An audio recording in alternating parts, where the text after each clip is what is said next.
Alright, this handle right here, got my tensioner in it. As you can see, it's unlocked. We're going to try to pick it to locked.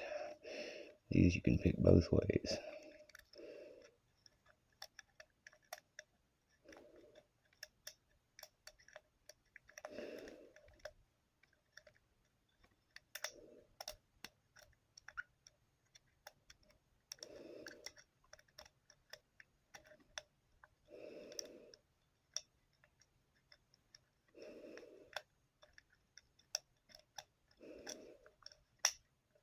There we go.